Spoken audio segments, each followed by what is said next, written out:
أهلا بكم. بنكمل مع قوانين التسويق، والنهاردة بنتكلم على القانون الثامن. القانون اسمه قانون الثنائية. نصه: على المدى البعيد فإن السباق في أي سوق سوف ينحصر بين حصانين فقط. القانون اسمه قانون الثنائية. نصه: على المدى البعيد فإن السباق في أي سوق سوف ينحصر بين حصانين فقط. يعني خلاصة الأمر إن على المدى البعيد السباق التسويقي في أي سوق من سوق الخدمات أو السلع أو أي سوق تسويقي هينحصر بين منافسين فقط، الأول والتاني. دايما بتيجي تبص تلاقي درجات السلم اللي احنا اتكلمنا عليها في القانون اللي فات، بنقول بتوصل ساعات ل10. نقول من أكبر 10 شركات في السوق الفلاني أو ل7. فبتتعدد درجات سلم الفئة في بادئ الأمر. مع مرور الزمن بتيجي تبص تلاقي الدرجات دي تبدأ في التقلص شيء في شيء، لغاية لما توصل لأن هي 2 أو 3 على أقصى تقدير. في سوق البطاريات الجافة عندك إيه؟ إيفريدي، ديوراسيل. في التصوير احنا بنتكلم على سلع عالمية، عندك كوداك وعندك فوجي. في تأجير السيارات عندك هيرتز وعندك افيز. في البتاع بتاع غسيل الفم ده، مشروب غسيل الفم ده بيسموه ليسترين. في الهمبرجر هنلاقي ماكدونالدز وبرجر كينج. في سوق مجال الأحذية الرياضية هنلاقي أديداس ونلاقي بوما. في معجون الأسنان هنلاقي كريست وكولجيت، ويجي بعدهم أي حاجة تانية مش فاكرين. يبقى إذا بصيت على المعركة التسويقية بنظرة فاحصة هتلاقيها بتنتهي دايما السباق بمعركة ضارية بين عملاقين. وهنرجع للمثال اللي احنا قلناه: في أي دوري كرة قدم على مستوى العالم هتلاقيك فاكر فرقتين. يعني مثلا لما تيجي تقول على مستوى اسبانيا اللي هو اقوى دوري في العالم هنقول ريال مدريد وبرشلونة. لو قلنا في الدوري الانجليزي اللي هو اغلى دوري في العالم هنقول مانشستر يونايتد وسين. تمام. لو قلنا في ايطاليا هنلاقي مثلا اس ميلانو وروما. لو قلنا في الدوري السعودي هنلاقي الاتحاد السعودي اللي هو في جدة ومع مثلا الهلال. هتلاقي دايما فرقتين. في الاشهر عندنا في مصر اللي هو الاهلي والزمالك. ده اقوى مثال ان المعركة بتنتهي بمنافسة ضارية بين العملاقين.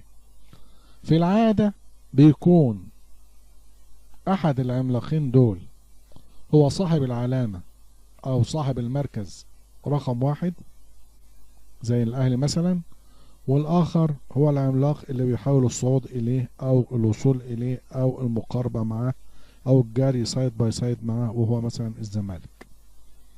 اختلفت في بعض المواسم، ده بيبقى شيء شاذ، انما احنا بنتكلم على البيزك او القاعدة.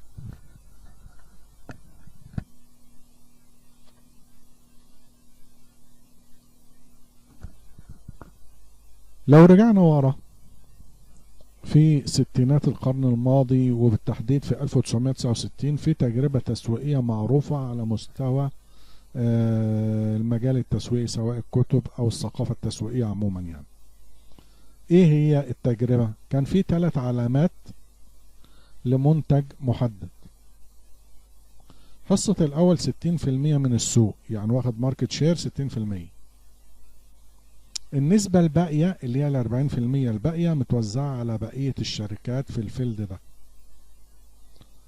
قانون الازدواج بيتنبأ بان النسب دي غير مستقرة، وان اللي بيتصدر السوق هتقل شريحته، وان التاني هيزداد او هتكبر شريحته على حساب الاول والتالت. ده قانون الازدواج بيقول كده.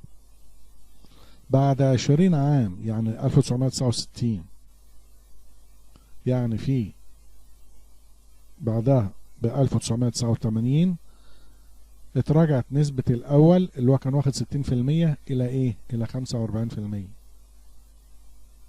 زادت نسبة التاني الى 40% والتالت الى 3%. المنتجات دي كانت ايه؟ كان سوق الكولا، كوكا كولا، بيبسي كولا، رويال كراون كولا على الترتيب. القانون ده مش بينطبق على سوق الكولا فقط، القانون ده بينطبق على كافة المنتجات والعلامات التجارية بصرف النظر عنه. ناخد مثال تاني، الشركات العاملة في مجال الاتصالات الهاتفية الدولية.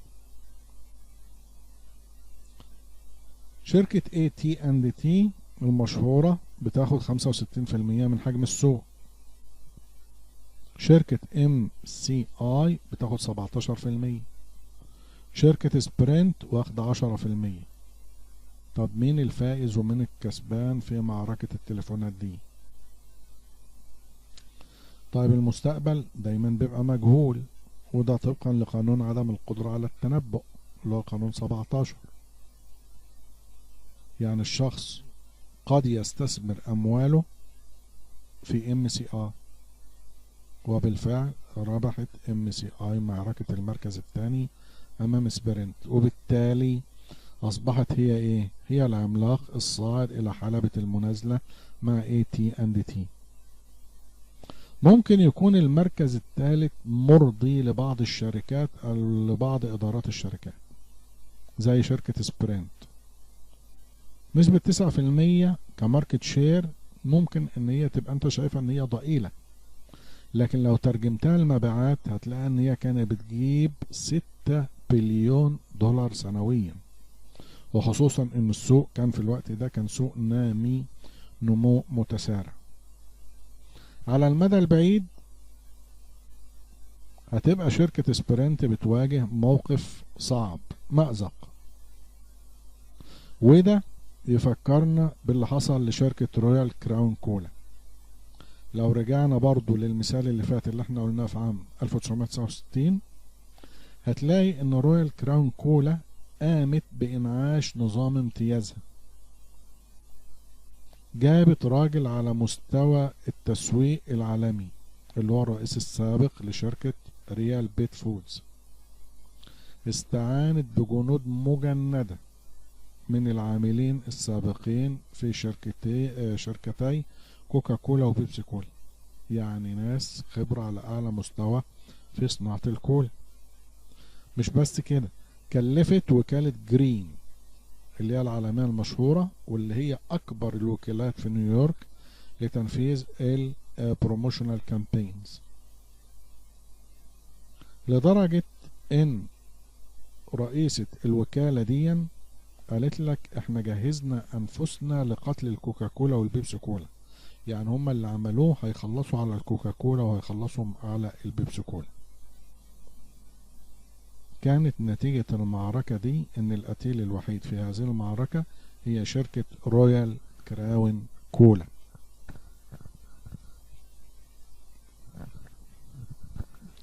لا هي كوكا كولا العملاق الضخم، ولا هي بيبسي كولا العملاق رقم 2. ناخد نشاط ألعاب الفيديو. في أواخر الثمانينات كانت شركة نينتندو هي اللي بتهيمن على سوق الألعاب بتاعة الفيديو. احنا قلنا ان الألعاب عرفناها عن طريق مين؟ أتاري، وأتاري بقت في غياهب النسيان، محدش عارف عنها حاجة.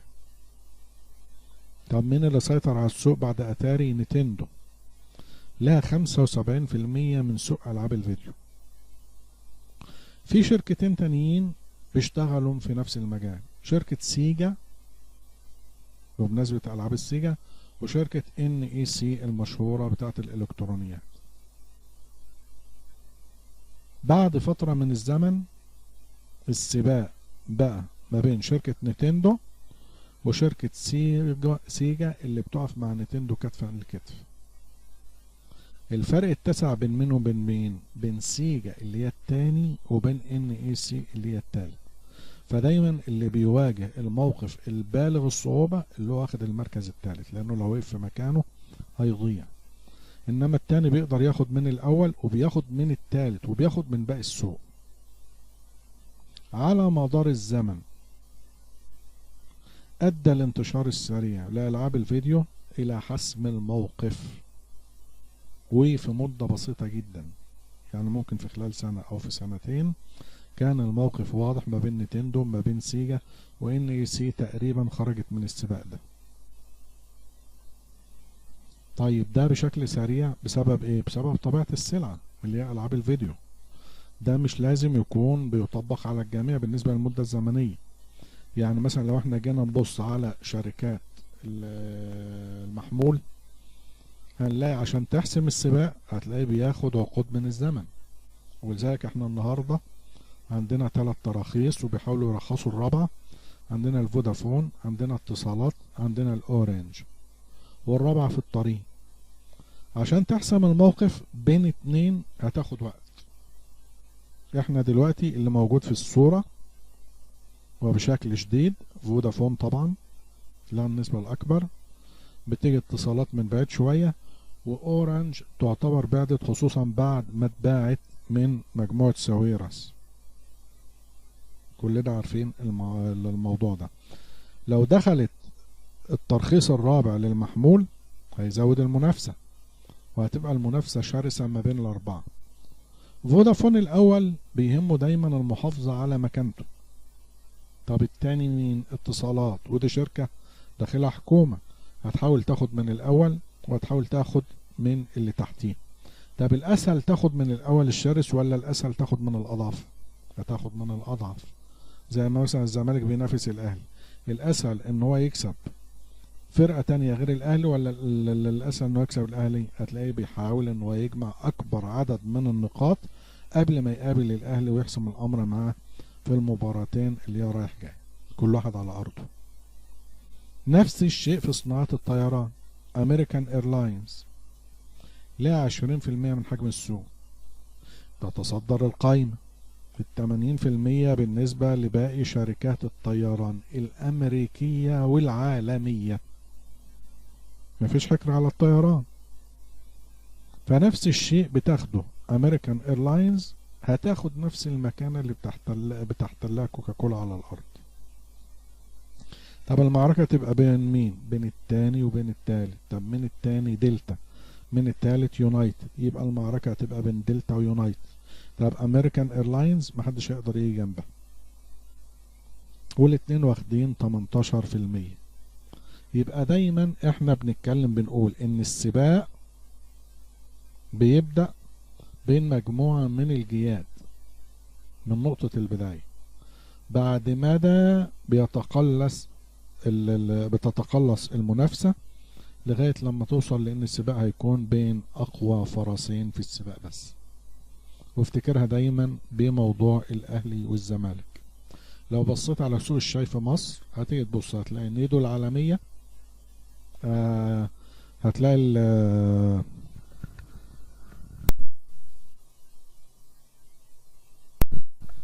شركة ليبتون او يونيليفر العالمية هي اللي واخدة السوق. فليبتون الكل بياخد ليبتون، ليبتون بفتلة، ليبتون سايب، ليبتون اسود، ليبتون احمر، كله بياخد ليبتون. طب مين المنتج المحلي او العملاق المحلي اللي بيحاول يضرب في ليبتون؟ هنلاقي شاي العروسة. اكبر مبيعات بتيجي بعد ليبتون اللي هي شاي العروسة. من بعيد قوي ممكن تسمع انت مثلا عن ايه؟ عن لورد.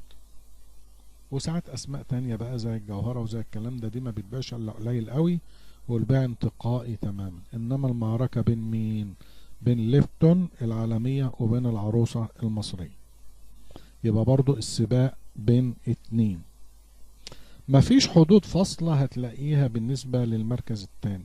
ليه؟ لان بقول لك المركز التاني عايز ياخد من اللي فوقه ينهش منه اي حاجة، وعايز يسيطر على اللي تحته ويقدر ياخد منهم، ولو قدر انه يخرجهم من السوق هيخرجهم من السوق.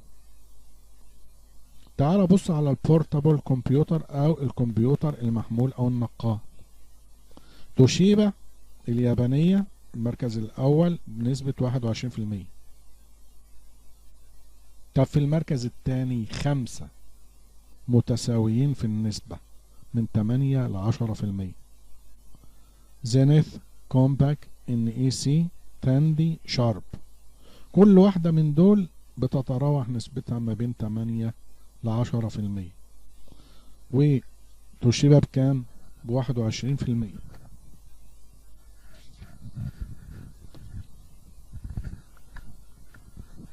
طبعا عشان السباق يبقى بين 6 خيول في نفس المساحة هتبقى صعبة جدا، يبقى لازم حد يخلص على التاني. هتبقى توشيبا ومين الحصان الآخر. لو انت عرفت ان في 130 علامة تجارية في فئة البورتابل كمبيوتر هتبقى مأساة، لأنه كله هيكسر في كله. إنما ال21% بتاعة توشيبا هتزيد مش هتخس. لو حد قدر ياخد منها هيبقى اللي هو طلع للمركز الثاني، ولو خد 1% من توشيبا هيبقى بطل. بص لتاريخ السيارات في العالم. أمريكا اللي هي مصدر صناعة السيارات العالمي، بدأت صناعة السيارات هناك في 1904. كان في 60 شركة بتخرج للسوق 195 سيارة. بعد 10 سنوات يعني في 1914 كان في 531 شركة. في 1923 راحت 346 شركة خرجوا من السوق، وكان اللي فاضل 108 سيارة هم المعروفين في السوق. العدد ده انخفض في 1927 ل 44 شركة. يبقى في 1904 بدأت ب60 شركة وطلعت ل 531 شركة وانتهت ل 44 شركة موجودة في السوق. طب انت تعرف مين من شركات السيارات؟ هتلاقي فورد وجنرال موتورز هم اللي كانوا بيهيمنوا على سوق السيارات داخل الولايات المتحدة حتى نهاية القرن الماضي. تيجي كرايسلر من بعيد ما انتش عارف لها اي منوي. رجل التسويق الناجح هو اللي بيركز على الدرجتين العاليتين من السلم، 1 و2، زي ما الرئيس الأسطوري لشركة جنرال إلكتريك العالمية المشهورة متعددة الجنسيات قال لك ايه؟ قال لك حكمة كويسة جدا. قال لك أصحاب المركزين الأول والثاني هما الوحيدان القادران على الفوز في حلبة المنافسة اللي بتشتد،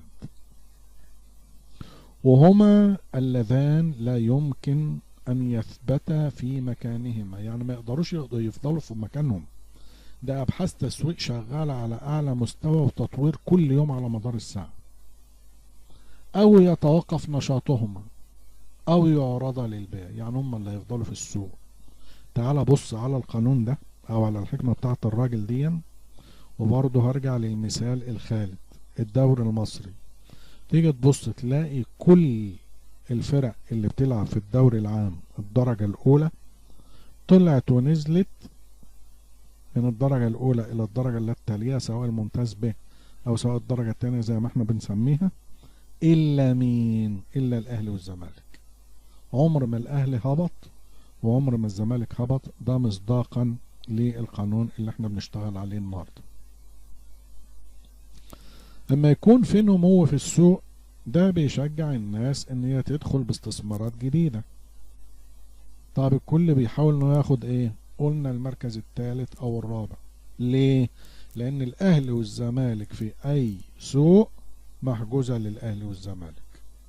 الاهلي والزمالك بتاع الاحذية، الاهلي والزمالك بتاع المواد الغذائية، الاهلي والزمالك بتاع الكورة، الاهلي والزمالك بتاع اي حاجة محجوزة للاهلي والزمالك.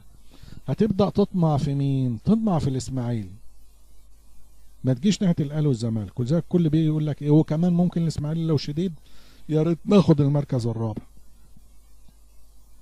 فالمركز الثالث او الرابع في سوق المنافسه وما يكون في نمو في السوق بيبقى جذاب، لانه هيجيب فلوس، لانه هيحقق حجم مبيعات وهيحقق مكاسب. طب وفي سوق الكساد بيتقلص السوق، والبقاء بيبقى لمين؟ بيبقى البقاء للافضل. يبقى احنا النهاردة بنخرج من القانون بنقول ان اي حلبة منافسة تسويقية بتبدأ بخيول كتيرة، تبدأ السباق مع بعضها من نقطة البداية، لكن بتنتهي المنافسة وبتظل ما بين اكبر جوادين في السباق، الاول والثاني. نشوفكم على خير ان شاء الله.